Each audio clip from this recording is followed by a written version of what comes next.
Bendiciones, hermanos.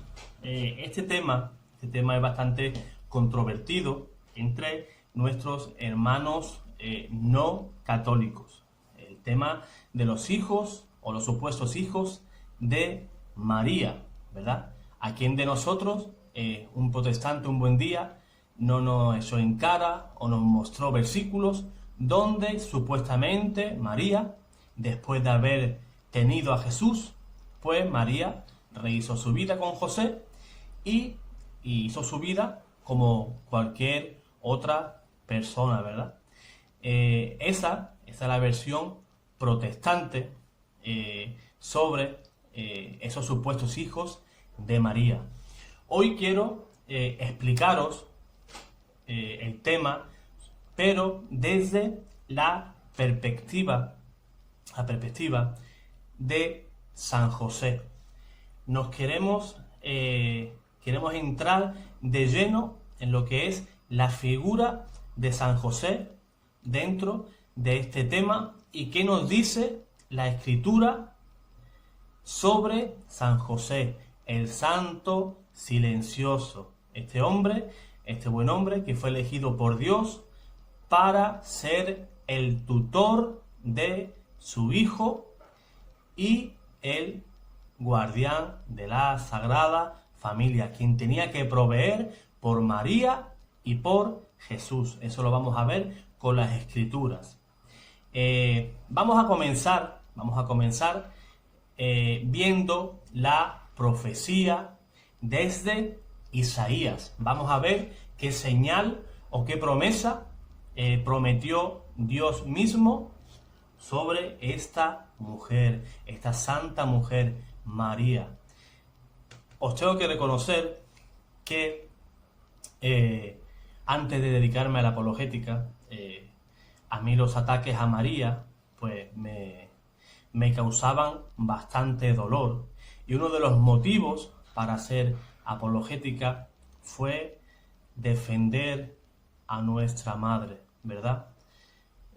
Porque quien no ama a su madre no es un buen hijo.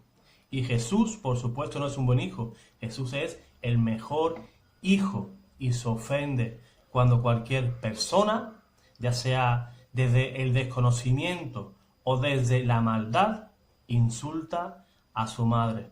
Y ninguna palabra vana que digamos va a quedar o va a caer en saco roto. Vamos a ver la profecía de Isaías en el capítulo 7, versículo 14. Dice la palabra de Dios lo siguiente: Por tanto, el Señor mismo os dará una señal. He aquí, una virgen concebirá y dará a luz un hijo, y pondrá por nombre Emmanuel. Vean que Dios mismo promete una señal, y esa señal será la garantía de que el Mesías, que el Cristo esperado por el pueblo de Israel, se cumplió. Dice, una señal, una virgen, y esa virgen dará a luz un hijo. La letra I, que une, concebirá y dará a luz, es una conjunción copulativa. Es aquella función sintáctica que lo que hace es unir en una sola palabra, unir estas palabras, sintagmas u oraciones. La señal no dice que la Virgen concebirá y que después del parto dejará de ser virgen, sino que se tienen que cumplir ambas cosas con esta Virgen. Concebir, y después de concebir seguirá siendo virgen. Sino que señal sería si María quedó encinta,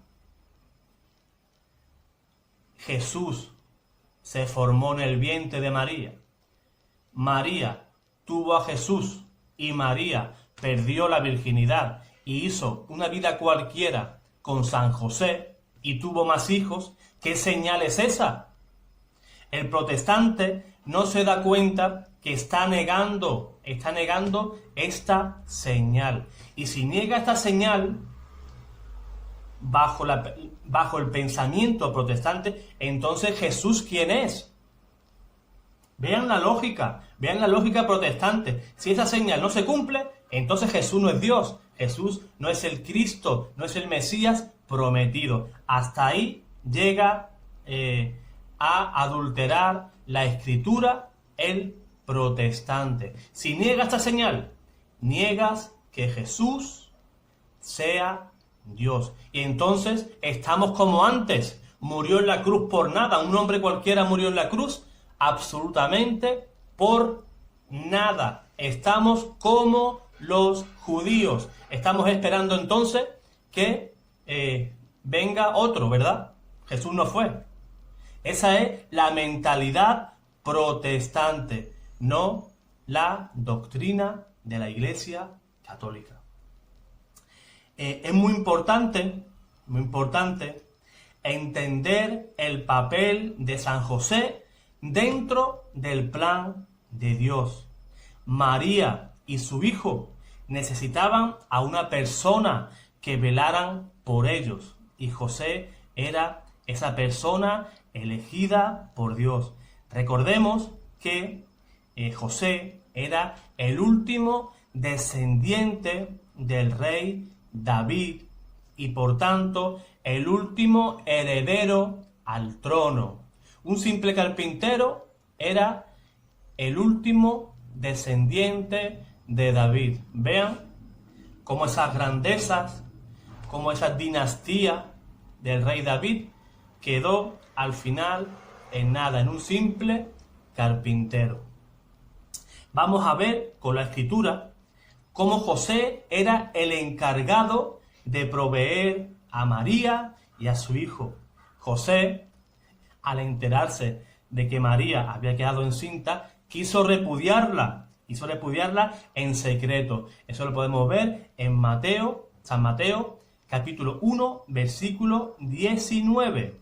Después, en el siguiente versículo, vendría el ángel del Señor y le dijo lo siguiente: José, hijo de David, no temas de recibir a María, tu esposa, porque lo que ha sido engendrado en ella proviene del Espíritu Santo. Ella dará a luz un hijo, a quien pondrás por nombre Jesús, porque él salvará a su pueblo de todos sus pecados. Vean, el mismo ángel le encarga que él va a tutelar a Jesús. Él va ante los ojos de los hombres. José va a ser el padre. ¿Por qué digo eso? Porque el judío, el padre, era el que colocaba el nombre al hijo. Y José tenía el encargo delante de los hombres de poner el nombre a su hijo. Y ese nombre era Jesús. Dios salva. José tenía 3 opciones. 1, 2 y 3. La primera, delatar a María ante el Sanedrín. ¿Qué conllevaba eso? Llevaba la pena de muerte. María tenía que ser lapidada a piedra. Segunda opción, que es la que eligió José en un principio: abandonar a María y él mismo quedar como un irresponsable. Él amaría tanto a María que prefería que la gente lo tacharan de irresponsable, de mal padre, antes de condenar a María a piedra. O la tercera, criar y tutelar al Hijo de Dios, a Jesús, proveer por ese Hijo y por María. José, como hombre justo, aceptó el encargo de parte de Dios. Así lo vemos en los versículos de San Mateo, capítulo 1, versículos 24 y 25. Dice lo siguiente: al despertar José hizo lo que el ángel del Señor le había ordenado. Llevó a María a su casa y sin que hubieran hecho vida en común, ella dio a luz a su hijo y le puso por nombre Jesús. Veamos José cómo fue obediente a Dios, porque José era un hombre justo, recordemos, era un hombre justo. Recibió a María en su casa, dice la Escritura, sin que hubieran hecho vida en común. Y le colocó el nombre, le puso Jesús. Al colocarle el nombre, él se convirtió automáticamente en padre de ese niño a los ojos, recuerdo, a los ojos del pueblo. Ahora vamos a ver cómo José sabía que María pasó a ser esposa de Dios Espíritu Santo. Y no solo eso, sino que según la ley podría haber desaprobado esto. ¿Sí? Escuchen bien, José en ese momento podría haber dicho: no acepto esta unión, según la ley y según la Escritura. Y no lo hizo, pues se sometió al plan de salvación de Dios. Eso lo vamos a leer en Números, capítulo 30, versículos 7 y 8. Escuchen muy bien lo que voy a decir. Y si se casa cuando todavía está ligada por sus votos o por un compromiso que inconsiderablemente contrajeron sus labios, si su marido se entera y el mismo día que se entera no lo desaprueba, serán firmes sus votos y los compromisos que adquirió serán válidos. José no protestó, José no dijo ni pío. José aprobó que María pasara a ser posesión de Dios. Y él se quedaba a un lado. ¿Por qué? Porque era un hombre justo, repito, era un hombre justo. Y un hombre que aceptaba la ley. José era un judío piadoso, ¿verdad? En Números también, en el mismo capítulo 30, versículo 17, dice lo siguiente sobre este versículo que acabamos de leer. Estos son los preceptos que Yahvé dio a Moisés acerca de las relaciones entre marido y mujer. ¿Ve? Esto era un precepto dentro de la ley de Dios. José, siendo justo, perdón que me repita, pero es que hay que recalcarlo, era justo, lejos de oponerse, aceptó ser la cabeza de la familia, quien tenía que velar por María, quien tenía que velar por Jesús. José sabía que María era posesión de Dios, era la madre del Hijo de Dios, y por esto mismo rehusó de mantener relaciones maritales con María. Él sabía que tocar a la mujer de otro, según la ley, estaba castigado. ¿En qué cabeza cabría semejante cosa? Y menos con alguna posesión de Dios. José era un hombre inteligente.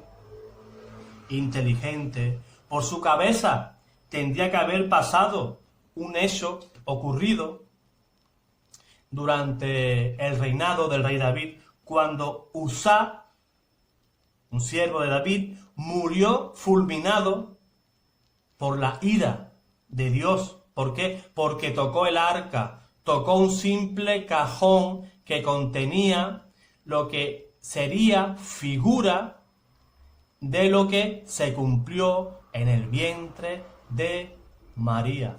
Recordemos, José es piadoso, se acordó de aquello que contenía el arca de la alianza. María es prefigura y figura en el Nuevo Testamento como el arca de la nueva alianza. Esto lo podemos ver en otro vídeo más adelante. Tema precioso. El arca de la alianza contenía, en primer lugar, la vara de Aarón, sumo sacerdote, el maná, prefigura de la Eucaristía, del pan vivo bajado del cielo, y las tablas de la ley, la palabra de Dios. La palabra se encarnó. José no era estúpido, José era inteligente, y él sabía que las posesiones de Dios no se podían tocar, so pena de muerte. Las cosas de Dios son así. La misión de José no era conocida por sus convecinos. Podemos ver como todo el mundo pensaba que José era el padre biológico de Jesús. Eso lo podemos ver en Mateo 13:55. Este misterio solamente era conocido por los más allegados, por supuesto que por María, por supuesto que por José, como también por su prima Isabel, la prima de María, de la Virgen María. Simeón, que reconoció a Jesús como profeta. Y como dijo, un dato muy importante, como dijo San Ignacio de Antioquía en el año 107, que el nacimiento de Cristo se realizó en el silencio de Dios y quedó incluso oculto a los ojos del diablo. Una manera muy clara, una manera muy bella de expresarlo, como lo hizo San Ignacio de Antioquía. Lo que hemos avanzado más arriba, ahora lo vamos a ver también con la escritura, cómo José es el guardián y quien protege a María y a Jesús, después de que Herodes, a través de los magos, descubre que un rey ha nacido. Herodes, ya sabemos, era el rey en aquella época y tenía miedo de perder su trono. ¿Y qué intentó hacer? Pretendió matarlo. Pero un ángel, a través de un sueño, advirtió a José y le dijo lo siguiente, en Mateo 2:13, levántate, toma al niño y a su madre y huye a Egipto, permanece allí hasta que yo te avise. Lean el pasaje y miren qué interesante lo que dice el ángel. El ángel dice, toma al niño y a su madre. Qué cosa, ¿verdad? Qué desconsiderado el ángel, ¿verdad? ¿Por qué no le dijo, coge a tu hijo y coge a tu mujer? ¿Por qué, aunque José, aunque legalmente a los ojos de los hombres era el padre, no así en el cielo ni para las cosas de Dios? Ya que él era el tutor y padre que tutelaba a Jesús en este mundo. Tampoco le dijo, toma tu mujer, ya que en el plan de Dios, María es posesión de Dios. Recordemos, el Espíritu Santo la cubrió con su sombra, la eligió Dios y engendró al Hijo de Dios, al Mesías. Vamos a hacer una comparación, vamos a hacer un paralelo entre lo que hemos leído, este último versículo de Mateo, capítulo 2, versículo 13, lo vamos a comparar con un hecho muy parecido en Génesis 19:15. Vean con qué diferencia la Escritura trata a José y en este caso a Lot. Atentos. Génesis 19:15. Al despuntar el alba, los ángeles instaron a Lot, diciéndole, vamos, saca a tu mujer y a tus 2 hijas que están aquí para que no sean aniquilados cuando la ciudad reciba su castigo. Vean qué diferencia, como a Lot, el ángel o los ángeles, en la advertencia dice, toma a tu mujer y toma a tus hijos. Una cosa impensable, una cosa totalmente impensable en aquella época, ya que una mujer en aquella época valía menos que un animal. Eso sería totalmente impensable. ¿Por qué? Porque la mujer era posesión del marido. Hemos visto esta diferencia, ¿verdad? Hemos visto desde la perspectiva de José. Creo que ha quedado claro que el papel de José no era el engendrar hijos con María, de aumentar la familia con María, sino que José tenía que velar por el bien de María y por el bien de Jesús. Un caso, vamos a seguir viendo el tema. Los hermanos protestantes dicen que en el Nuevo Testamento, en la Biblia, la palabra hermano significa hermano de sangre. Siempre que se usa la palabra hermano, quiere decir que esas personas biológicamente son hermanos, son hijos de la misma madre. Pero la Escritura rechaza esa interpretación protestante. La palabra en hebreo para hermano es aj. La palabra para hermano es aj. El hebreo es un idioma muy parco en palabras, no tiene sinónimos. Por ejemplo, el castellano es un idioma con infinidad de sinónimos, ¿verdad? Pues vamos a ver cómo la misma Escritura contradice lo que enseñan los protestantes. Sabemos que Abraham y Lot eran tío y sobrino, pero se hablan de hermanos. Fíjense cómo dice en Génesis 13:8. Dijo pues Abraham a Lot, Ea, no haya disputa entre nosotros ni entre mis pastores y tus pastores, pues somos hermanos. Y la Escritura, en el siguiente capítulo, aclara el verdadero parentesco que tenían Lot y Abraham. Génesis 14, versículo 12. Apresaron también a Lot, el sobrino de Abraham, y su hacienda. Vean cómo la Escritura deja claramente dicho que Abraham y Lot eran tío y sobrino. Podemos ver, porque si ellos van a la palabra, pero no entienden el contexto. Podemos ver en 1 Corintios, capítulo 15, versículo 6, donde dice que el Señor se apareció primero a Pedro, a los apóstoles, y después a más de 500 hermanos. ¿Quién pensaría que María, después de Jesús, tuvo 500 hermanos?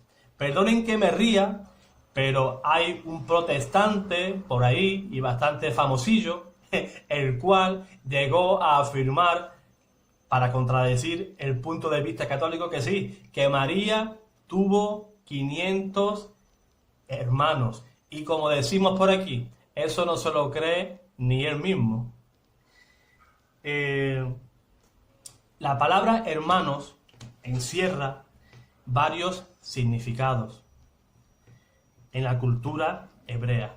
La palabra hermano puede ser utilizada como un hermano consanguíneo, biológicamente, hermano de sangre. También puede ser por una persona de tu misma religión, un correligionario tuyo, un hermano en cuestión de raza, ¿verdad? Dos personas que tengan un mismo fin, ellos se llaman hermanos. Y lo que te digo, te lo afirmo con la Escritura. Dice en 2 de Samuel, capítulo 19, versículo 13, dice así la Escritura: ustedes que son mis hermanos de mi misma raza, ¿van a ser los últimos? El rey David mismo afirma que los mismos lugareños de su misma raza, de su mismo pueblo, son sus hermanos. Por ejemplo, otro versículo más que le puedo dar, hay infinidad. Si yo tuviera que darle una lista por la cual yo tuviera que enumerar todos estos ejemplos, pues nos quedaríamos solos. Habría que dar infinidad de ejemplos. Otro ejemplo, como le he dicho, Segunda de Reyes, capítulo 2, versículo 7. Dice la Escritura que a Eliseo lo acompañaban 50 hermanos profetas. Aparte de la dificultad de tener 50 hermanos, esos 50 hermanos eran profetas, ¿verdad? Otro ejemplo les voy a dar para que ustedes vean que la palabra hermano no quiere decir hermano de sangre. En la Escritura no existe la frase, el versículo que diga tal persona eran hijos de María. Eso en ninguna Biblia aparece. En la peor traducción que exista, por ejemplo, la de los Testigos de Jehová, una Biblia totalmente manipulada, pues ni ahí mismo dice semejante cosa que afirman los hermanos protestantes. Vean este ejemplo que llama poderosamente la atención y que es bastante claro. Jesús, después de resucitar, tuvo un encuentro con María Magdalena. Esto lo podemos ver en el Evangelio según San Juan, capítulo 20, versículos 17 y 18. Dice Jesús: no me toques, que todavía no he subido al Padre, pero vete donde mis hermanos. Jesús los manda donde sus hermanos. Vamos a ver más adelante quién son sus hermanos. Y diles: subo a mi Padre y vuestro Padre, a mi Dios y vuestro Dios. Y fíjense dónde fue María Magdalena. Fue María Magdalena y dijo a sus discípulos que había visto al Señor y que había dicho estas palabras. María Magdalena, según el protestante, desobedecería a Jesús. Jesús lo mandó donde sus hermanos y María se fue a donde sus discípulos, ¿verdad? Porque en la cultura judía, en la cultura hebrea, como estamos diciendo, los hermanos eran los que seguían un mismo fin, una misma religión, los hermanos de raza, ¿verdad? No que María Magdalena desobedeciera a Jesús. Como, si quieren torcer la escritura de nuestros hermanos, podrían decir que María Magdalena desobedeció a Jesús y por tanto fue a avisar a sus discípulos. Una vez que ya hemos aclarado un poquito, yo espero que haya quedado al menos básicamente expresado, ¿verdad? Que la palabra hermano no quiere decir hermano de sangre, hijo de tu madre. Una vez aclarado esta palabra, hermano, en el contexto bíblico, vamos a tratar de arrojar un poco de luz sobre los supuestos hermanos de Jesús y que los protestantes nos sacan 4 nombres y que el católico, que no tenga formación apologética, le empiezan a temblar las piernas, ¿verdad? Y hasta le tiembla el hablar y no sabe dar respuesta correcta a los enemigos de la fe católica. El versículo favorito que se frotan las manos los protestantes. San Marcos capítulo 6, versículo 3. Dice lo siguiente: ¿No es este el carpintero, el hijo de María y hermano de Santiago, José, Judas y Simón? ¿Y no están sus hermanas aquí entre nosotros y se escandalizan a causa de él? Aquí tenemos esos 4 nombres a los que vamos a tratar de buscar los padres en la Escritura. Vamos a analizar 2 pasajes de un mismo hecho, visto desde 2 evangelistas diferentes, Mateo y Juan. Analicemos con atención los protagonistas de estas 2 imágenes bíblicas. Vamos a leer Mateo 27, 56, y dice así: entre ellas estaban María Magdalena. Hablamos cuando estaban al pie de la cruz. Entre ellas estaban María Magdalena, María, la madre de Santiago y José, y la madre de los hijos de Zebedeo. Leemos San Juan 19, 25. Junto a la cruz estaban su madre, María, la Virgen María, la hermana de su madre, María, Don María, dice que son hermanas, María, la mujer de Cleofás, y María Magdalena. Veamos estas 2 escenas de un mismo hecho. Jesús está crucificado y ahí están estas mujeres. Vamos a ir descartando. En Mateo hay 3 mujeres, en San Juan esas mismas 3 mujeres, más María, la madre de Jesús. La Biblia siempre que aparece María, la Virgen, siempre las diferencia de las demás. Eso lo podemos ver, por ejemplo, también en Hechos, capítulo 1, versículo 14. María, la madre del Señor, y el resto de mujeres. Vean cómo María tiene ese lugar especial y la llaman por su nombre y la destacan y la sacan del saco. No está junto con otras mujeres, es una mujer diferente, por lo menos para los apóstoles y para nosotros los católicos. Por tanto, la Virgen María queda descartada como madre de María, de Santiago y José. María Magdalena y José. María Magdalena no se le conocen hijos, según la Escritura. María, madre de los Zebedeos, se descarta lógicamente, y nos queda María de Cleofás como la mamá de Santiago y José. María de Cleofás es la madre de los Zebedeos. De momento, 2 calumnias le hemos quitado a María, nuestra madre. El Evangelio dice que María de Cleofás era hermana de la Virgen, pero seguramente sería prima o familiar de esta, ya que hermanos de sangre no van a tener el mismo nombre, ¿verdad? Por lógica. Por tanto, al final, los hijos de esta María serían también familia de Jesús. Además, si miramos el contexto histórico, sería ilógico que San José pusiera su nombre a su hijo, el mismo nombre, José, ¿verdad? Ya que esa costumbre nunca fue judía. José, no, aparte que recibió el encargo de cuál nombre tenía que recibir, ese José que nos dice la Escritura no puede ser hijo de José. Esa no es la costumbre judía, esa no es la costumbre, no es la cultura semítica. Nunca verás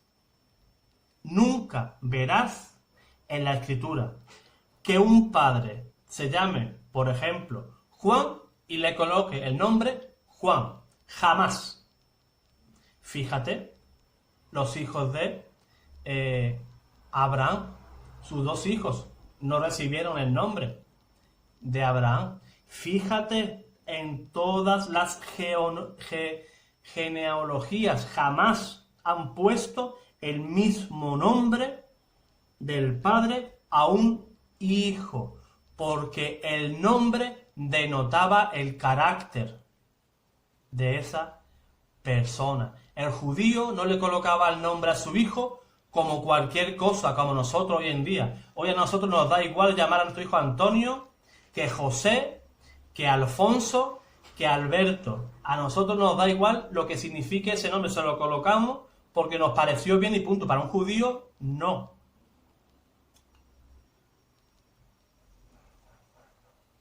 Los protestantes adjudican a la Virgen María que ella es madre de Santiago el Mayor, como también Juan el Evangelista. Como ya hemos visto, al pie de la cruz hay otra María, la de Zebedeo, y vamos a ver de quién es mamá. Dice Marcos 3, 16, capítulo 3, versículos 16 y 17, que instituyó a los 12 y puso a Simón el nombre de Pedro, a Santiago el de Zebedeo y a Juan, el hermano de Santiago, a quien puso por nombre Boanerges, es decir, hijos del trueno. Ahí encontramos otras dos calumnias, las cuales le quitamos a nuestra Madre del Cielo. Santiago el Mayor y Juan el Evangelista son hijos de María de Zebedeo y del señor Zebedeo, un pescador que aparece en el Evangelio según San Mateo, capítulo 4, versículo 21. Nos falta Judas. Judas se presenta en su carta y dice: Judas, siervo de Cristo, hermano de Santiago, a los que han sido llamados, amados de Dios Padre y guardados para Jesucristo. Vemos como en la carta de Judas se presenta como hermano de Santiago. Y como hemos visto, Jesús no tenía ningún hermano con ese nombre. O sea, Judas tampoco es hermano de Jesús, sino hermano de Santiago. Ahora vamos a ver Simón, el cananeo, que ya el mismo nombre nos da una pista bastante clara, ¿verdad? Dice la Escritura en Marcos capítulo 3, versículo 16 al 18. Instituyó a los 12 y puso a Simón por el nombre de Pedro, a Santiago, el de Zebedeo, y a Juan, el hermano de Santiago, a quien puso por nombre Boanerges, es decir, hijo del trueno, como hemos leído antes. Andrés, Felipe, Bartolomé, Mateo, Tomás, Santiago, el de Alfeo, Tadeo y Simón el cananeo. El último en nombrarse, Simón el cananeo, como su nombre indica, no es de Nazaret. A Jesús, ¿cómo lo llamaban? Jesús lo llamaban Jesús de Nazaret o el Nazareno. Así que queda descartado como hijo de María. Ustedes saben que José y María se empadronaron en Nazaret. De ser hijo Simón de María, tendría que llamarse en todo caso Simón de Nazaret. La misma escritura, esa por tierra, la versión protestante. Para aquellos que aún tengan dudas, si José y María tuvieron más hijos, tenemos a un testigo de excepción, como es el apóstol San Mateo, un apóstol que vivió durante 3 años con Jesús. Él, en su evangelio, para hacer ver, hacer reflejar que esa señal que se cumplió en María y en Jesús, él nos da la genealogía de Jesús al completo. Recordemos que este evangelio se escribió sobre el año 70 después de Cristo, unos 40 años después de la muerte de nuestro Señor, y Mateo tenía que haber conocido a esos hermanos carnales de Jesús, de haberlos tenido, ¿verdad? Vamos a verlo si Mateo, si los conoció, lo tuvo que incluir en la genealogía de San Mateo, ¿verdad? Vamos a leer simplemente versículos 15 y 16, donde podemos ver desde David hasta Jesús todas las generaciones que pasaron hasta el nacimiento de Jesús. Vean cómo en esta genealogía siempre dice, tal persona engendró a tal persona engendró a cual. Vamos a ver cuando llegue a José si engendró a más hijos después de Jesús. Vamos a leer San Mateo capítulo 1, versículos 15 y 16. Dice la Escritura, que es lo que nos interesa a nosotros, lo que dice la Escritura, no lo que dicen los protestantes para confundirnos. Vamos a ir a la Escritura. Eliud engendró a Eleazar, Eleazar engendró a Matán, y Matán engendró a Jacob, y Jacob engendró a José, el esposo de María, de la que nació Jesús, llamado Cristo. Ahora yo me pregunto, ¿por qué no aparecen más? Si según los protestantes, en Marcos 6 hay más hermanos. ¿Qué pasó aquí con Mateo? ¿Qué pasó con Mateo? Se le lo olvidó. Se quedó sin tinta la pluma, ¿verdad? No, ¿verdad? Son típicas excusas protestantes, ¿verdad? Lo cuento como existe, pero es que sus invenciones son totalmente contrarias a lo que dice la Escritura. Él tenía que haber conocido a esos hermanos carnales, hijos de María y de José. Él tenía la obligación, que en este mismo versículo 16, colocar los nombres. ¿Por qué no los colocó? Porque no existieron. ¿Dónde existen esos hijos de María? En las mentes perturbadas de esas personas que tratan de engañar al católico. Vamos a ver una prefigura, ¿verdad? Sobre María. Muchos santos, muchos padres de la Iglesia han visto en este pasaje una analogía a María. Estoy hablando de Ezequiel capítulo 4, versículo 2. Dice la Escritura: el Señor me dijo, este pórtico permanecerá cerrado, no se le abrirá y nadie pasará por él, porque por él ha pasado el Señor, el Dios de Israel. Quedará pues cerrado. Dios mismo ordenó que esa puerta por la que pasó el mismo Dios no se volviera a abrir, ni que nadie pasaría por esa puerta y quedará totalmente cerrada. A cal y canto. ¿Cuánto más era santa la Virgen María? Más que una puerta. Vean, ¿verdad? Nosotros en el rosario, en las letanías, rezamos, ¿verdad? Al final del rosario, María, puerta del cielo. ¿Por qué? Porque es la puerta, es el medio que usó el cielo y por el que Jesús vino y entró a este mundo. Cuánto más santa es María, la madre de nuestro Señor, más que una puerta. Si a mí me dice un protestante que una puerta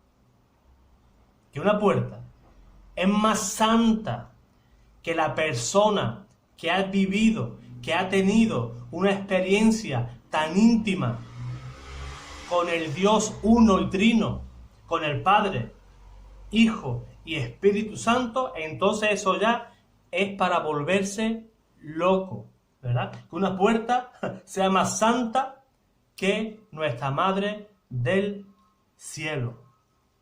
Otro apunte bastante interesante es un comentario que hizo Martín Lutero, el héroe de los protestantes, de la Reforma, de la Revolución Protestante, ¿verdad? Es un comentario sobre esos supuestos hermanos de Jesús y que está bastante alejado de lo que piensan la mayoría de iglesias evangélicas que enseñan cosas muy diferentes a su fundador. Esto dijo Martín Lutero en uno de sus sermones en el año 1539. Dijo Martín Lutero, el papá de los protestantes: Cristo fue el único hijo de María, y la Virgen María no tuvo otros hijos aparte de él. Me inclino a aceptar a quienes declaran que los hermanos realmente significan primos aquí, ya que el escritor sagrado y los judíos en general siempre llamaban hermanos a los primos. Esto dijo el señor Martín Lutero. La Iglesia nos ha enseñado durante 21 siglos, y que la ciencia también corrobora este extremo, y la ciencia en papirología nos enseña que María, y que los primeros cristianos la llamaban la siempre Virgen, ¿verdad? La Iglesia, por un lado, 21 siglos, defensora de María, a ultranza, virgen perpetua, inviolada, como muchos santos y muchos padres de la Iglesia han dicho al pueblo cristiano durante 21 siglos.